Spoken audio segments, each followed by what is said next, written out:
আসসালামু আলাইকুম। আমি আপনাদের জন্য নতুন একটা ভিডিও নিয়ে আসলাম, আপনারা আমার সাথে থাকুন। আমি এখন খেতে বসেছিলাম ভাত,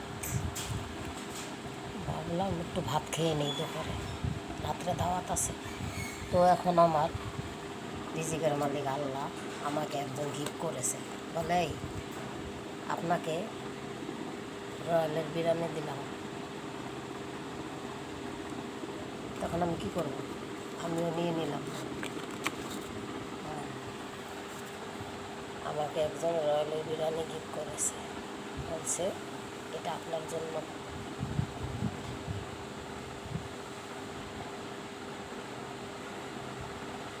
আর আমি খেতে চেয়েছি আলু ভর্তা, সিদ্ধ ডিম, লুই বা ভাজি, আর এখন রিজিকে আছে পোলাও রয়্যালের। তো গাইজ, ভালো লাগলে লাইক কমেন্ট শেয়ার করবেন। ভালো থাকবেন। আসসালাম।